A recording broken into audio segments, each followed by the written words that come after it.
Hi, I'm Arthur, and this is part 16 in a series covering the Primarchs in depth and giving my opinions on their lore, personalities, and various psychological issues. Do you need to have seen the other parts to understand this one? No, but it would make me happy and also give a little bit more context to what we're talking about today.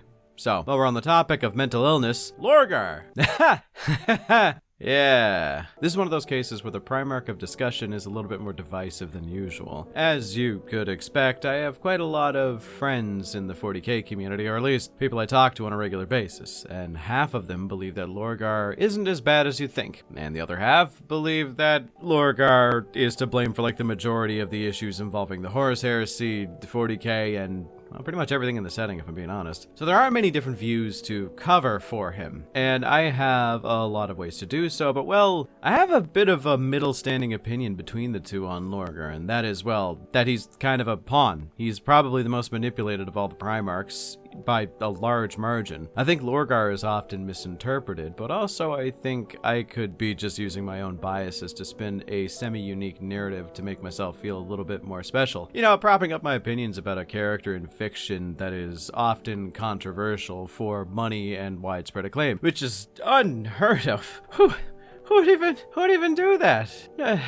No one's ever done. Okay, let's just get back on topic. Lorgar is the 17th Primarch of 20, and is one of the weirder ones, and I know this might be a bit of a bold statement, considering we already passed one that is literally a mutant angel, and one that has alien metal hands, but Lorgar is a different kind of weird. See, it is canonical that by Primarch standards, he is not actually really that good at many things. I'd say in a direct fight, he's probably worse than even Kurz, which is saying a lot. Lorgar is also not that great in terms of military tactics. He is also not the best at the political thing, albeit he is still, like, a Primarch, so he's still, like, in the top percentages of all humanity, but in comparison to his brothers, he's kind of low on the rankings. But what is his strength if those are all his weaknesses? What is his biggest benefit if he is kind of lacking in the others? His gift is oration. This man is a scholar and a damn fine communicator. He can tell stories that would rouse the most dried, dead, and cold heart, filling them with a fervor the likes of which the other Primarchs could only dream of achieving.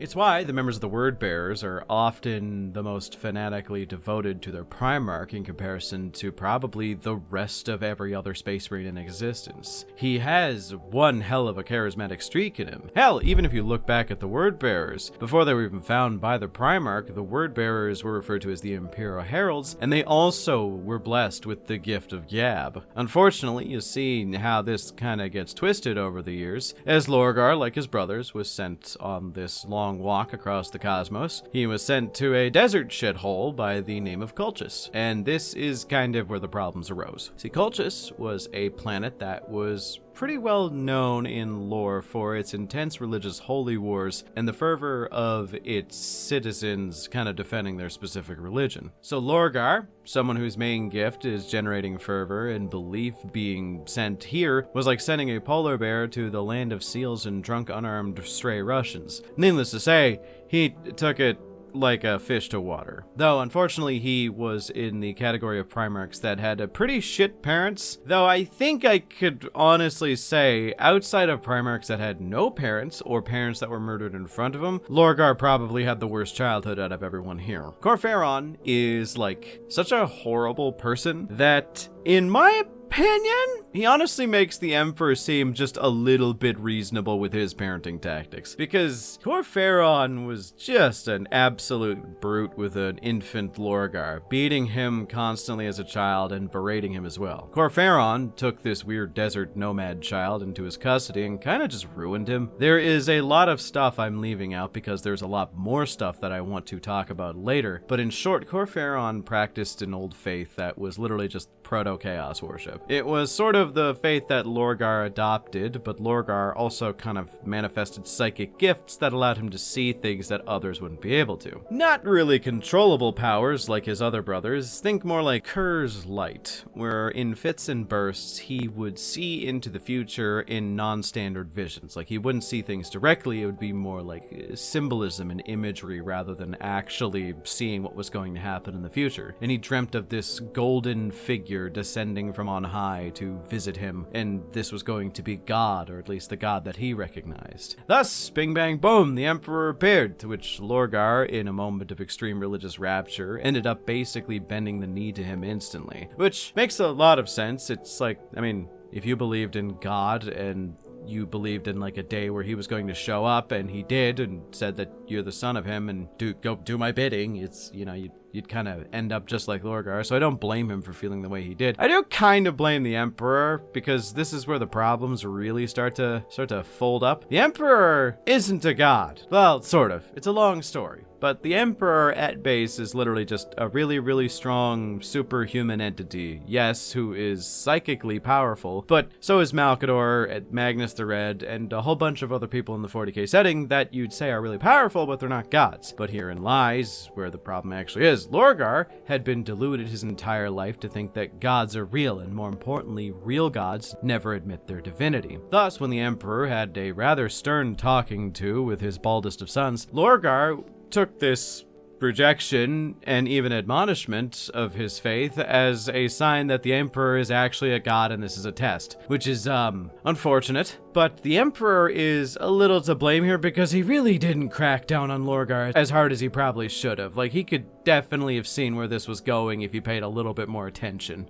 Like, go the whole 9 yards, decommission his brain, probably kill Corferon, but from what I've read, it just wasn't nearly enough what he did. So Corferon ended up getting elevated to what is referred to as a Demi-Astartes, which is basically like a fully grown adult man given all the gene seed organs that are possible and all the augmentations that are possible to make a Space Marine without actually making them a Space Marine, because it would likely kill them. So there's a few Demi-Astartes that exist that are more or less on par with regular Space Marines, but not as good. Like, you know, you got Luther, you've got Corferon, and so on and so forth. Since Lorgar was now really in charge of his legion, renamed them to the Word Bearers as they bear the word of the Emperor, yeah. Lorgar began to pen many great books talking about the religion of the Emperor, talking about how important and powerful he is, while also pacifying various worlds to bring into compliance. Now, Lorgar kind of fucked the universe, and is at least mostly the reason why the setting of 40k is a religious hellhole, because he would bring worlds into compliance by using his gift of generating fervor in others, and this time directing into the religion that is worshipping the Emperor as a god. And if they didn't accept the religion, well, they just burn the entire planet to ashes. This had a weirdly high compliance rate. Lorgar was pretty good at what he did, but this also did something that was going to backfire on him a smidge. See, the purpose of the Great Crusade was to bring about a secular regime of people bound together by the status symbol of a singular entity, aka the Emperor, this golden figure. The Emperor was the one who basically called all the shots, and all his delegations were sent down to individuals whom were supposed to follow his order by the letter. These individuals were pretty much the most important individuals in the entirety of the universe. If you were one of these people on Terra, you were part of a small group that basically controlled every single planet. You would gather taxes from other individuals, you would get them to work towards the singular cause that was the Emperor's main goal, which was spreading the secular truth, spreading the idea that humanity is the strongest entity in the universe, and just making sure that no one believed in anything superstitious like gods or religion. You work to further the goals of the Emperor and his Imperium, or you are burned to death in the fires of some big meaty fellers with bolt guns. Now, I know that that sounds like an offshoot of religious fascism with a lot of extra steps, but we're not allowed to call it that because a lot of people get really mad if you call it fascism in the comments. Huh? Okay, now that I've successfully rage baited a few people to type out some pretty mean and angry comments, this secular truth-based regime was kind of going to push everyone to be on task. So having one of the most important figures and most prolific figures in your army pushing a non-secular truth instead with a great degree of success was kind of flying in the face of everything the Emperor wanted and basically being counter to the cure. This kind of culminates with Lorgar half-assedly being told all the time to stop doing the religious thing, but him not. It all added up to what ended up being the Monarchia issue. Probably the biggest bag fumble in the history of the setting, if I'm being completely fair. No one really came out of that situation clean, and dare I say, most of the people that were in that ended up regretting the majority of their actions due to what they led to, and also just the morality and ethics of it. We shall get into the burning of Monarchia. What is Monarchia, and how it all led to here in just a moment, but because I'm one of those guys and I want to put you all on some game, let me bring back a classic real quick and talk to you all about the one, the only, the channel favorite, Gamer Supps. If there is one thing you guys know about me, it's most likely that I'm not the most stable of individuals, and my energy levels tend to reflect that. So, when I was younger, I fostered a bad habit of drinking energy drinks to keep myself conscious during long work shifts. But after biting the bullet and trying Gamer Supps a few years back, I literally cannot go back. No, seriously, I can't. I think there's actually some kind of curse put upon my house that whenever I consider buying an energy drink or any other kind of caffeinated beverage, just another tub of Gamer Supps shows up. It's kind of weird. So in order to exercise the demons in my walls that keep giving me, looks like, lean? Okay, I'll take it, I guess. But yeah, you kind of have to help a guy out here. So you should use my link in the description or use code BONEZONE at checkout for 10% off of your purchase. But also, for a limited time, and considering that holiday season is coming to an end rapidly, it's especially limited now. There is this wacky, wild, multi-tiered system event that's kind of going on, where the more and more you buy off of their website in one purchase, the more prizes you win. So the 10% discount will definitely help with that. You could get a whole mess of Gamer Supps merch, as well as just products that you would have already wanted by already buying stuff that you were going to get. So pick up some lean. It's actually lemonade iced tea, and it's kind of nice, actually. It's my go-to flavor right now. Pick up a shaker cup alongside that. Use my code, knowing that you're supporting my channel as well as exercising demons from my wall. Though do keep in mind, it is while supplies last, so if you want to rake in the benefits, you gotta go ASAP. Thanks once again to the fine folks at Gamer Supps for sponsoring my videos, and let's get back to me being pretentious about an evil bald man. Monarchia. Where the fuck do we even begin with this? Well, for one, Monarchia was a city on the planet of Kur. Kur was a planet brought into compliance by the word bearers, and after having said that, you could imagine that probably means it's likely not going to be the easiest of topics to discuss without tugging at your collar with an exasperated face. See, Monarchia was kind of like any other city that wholeheartedly believed in that shit that Lorgar had to say. They saw the light of the Emperor for its holy splendor. It was a pretty decent place to live, albeit nothing incredibly special. I wouldn't go as far to say a utopia, like some would say, but the people here were likely a lot happier than they were than your average imperial citizen at the time. And that was why the tragedy of its burning was kind of a big deal. Golden murals, beautiful churches, and a land of vast beauty that even by the Imperium standards was put up there. But the thing that made it a target was that it was the standard for Lorgar. He would make these shrine cities to the Emperor when he was told not to do so by the Emperor and pretty much every other Primarch. So in a sense, Monarchia was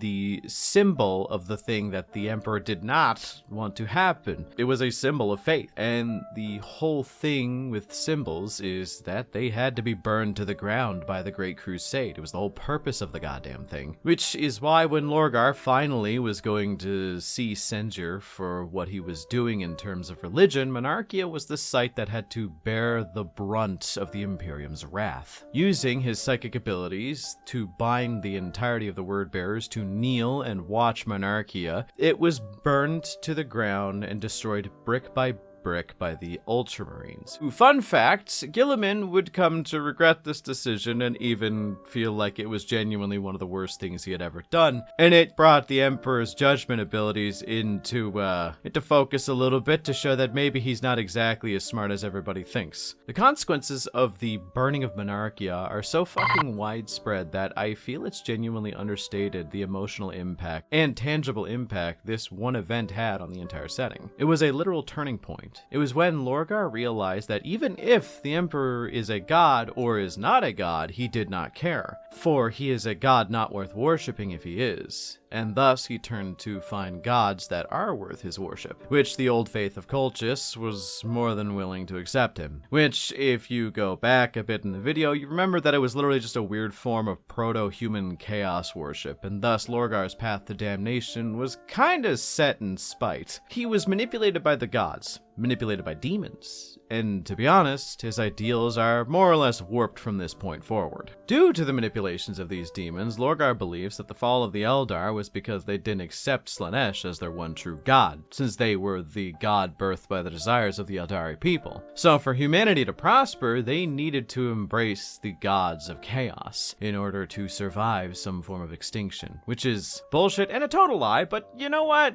When you see some of your finest achievements be burned down in front of you by someone you did nothing but idolize your entire life, you can become a bit radicalized against them, and that's where Lorgar went on to kinda fuck the whole setting, if I'm being frank. Erebus, although was already a sadistic piece of shit who murdered from a young age and stolen the name Erebus from someone else, which is a tale for another time, he likely wouldn't have gotten far enough if Lorgar was more resolute in his worship of the Emperor, or was disillusioned in a way that wasn't so heavy-handed. When the punishment for the crime is so severe that it overshoots your perceived actions, it can cause you to, instead of seeing the error of your ways, well, you'll become bitter and resentful towards the one who punished you, which is one of those things that turned Lorgar more or less into what he is now. Listening to the gods of chaos, he became jealous and wished to usurp Horus as the big bad grand dick daddy of chaos undivided by basically erasing him from the Crusade to Holy Terra, which, considering Lorgar sucks at fighting and Horus is one of the best fighters of all the Primarchs, didn't really work out the way he wanted, which led to him pulling out his support last minute. It led to one of my favorite monologues from Horus, that the war itself was not something that can be contained, it can only be ridden out like a fire that has been lit, which is kind of what happened. Horus knew that in the final confrontation, he probably wasn't going to win, but he had no choice. There was no going back. And that's kind of how Lorgar is. He's lived his entire life a certain way, and because of this, he now has to continue down this dark path. He is used to this, and I can't help but feel like I see so many people like him in my day-to-day life, in our communities, no less. Yeah, I'm going into my weird melodramatic pedantic section where I talk about how my own personal experiences relate to Lorgar, but I feel like this one's a little bit more generalized to you and pretty much everybody you know. It's kind of just the spot that I like to pretend that I'm smarter than I am, but I believe it was in the Mortarion video that I kind of remixed an old phrase that I heard somewhere, that resentment is chemo for the cancer that is individuality, and for Lorgar that is doubly true. Instead of learning to be something else and accept new identities and ideas, he decided to hate and resent those around him, dedicating himself to their destruction and the opposing forces to his dad, thus robbing him of his individuality. He is now part of the nebulous other, this space of radicalized individuals who band together with chaos, not because they truly believe that chaos is the best answer, but because they want to use it for a tool to accomplish something. More power, revenge, protection from the Imperium, or in Lorgar's case, just to fill the hole that was at the center of his being, left by him not having a god to worship. I feel trying to lead by example and by force through censure and punishment, the Emperor would never have reached Lorgar to remove that part of him. It was just kind of not in the cards if that was what he was going to always do. I feel the Emperor took the time to find a common understanding with Lorgar and focus more on him, then he could have been able to remove the deep-seated ideas that the Emperor is a god, simply by addressing the ideology of gods and monsters, to remove the mysticism, to remove the idea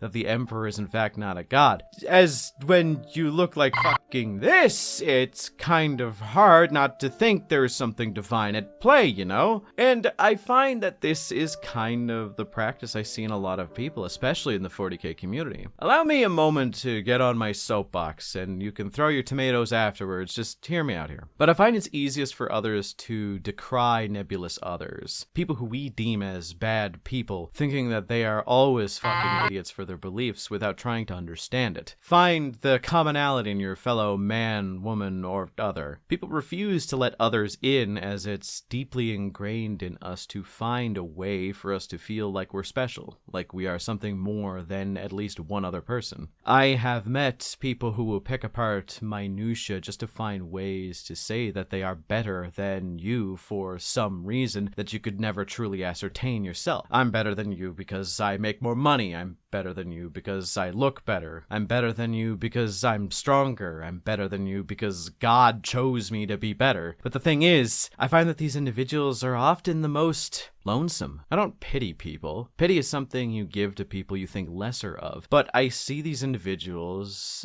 and once the bravado and posturing of superiority is gone, in the silence of an empty room no less, when you take away a man's possessions, his home, his friends, his clothing and status, you take away everything he's ever known and stick him in a dark room, not a lot of people can say that they're in good company. And when the smoke settles from the song and dance, I notice a profound silence in characters like these. Which is why I empathize with Lorgar. I know Lorgar. We all do, and I think a lot of us refuse to admit that sometimes people, even if they are people we absolutely hate, they're still people at the end of the day. We all have a tendency to act a lot like the Emperor in these positions, where we demand punitive measures rather than rehabilitative ones. Am I being pretentious and finger-wagging at you guys to be a better people while talking about a guy who is ostensibly evil Mr. Clean? Fucking kind of. But, I mean, that's what you guys sign up for, right? I think there's a lot of lessons to learn about Lorgar. I think he is a good character. I think he is a flawed character.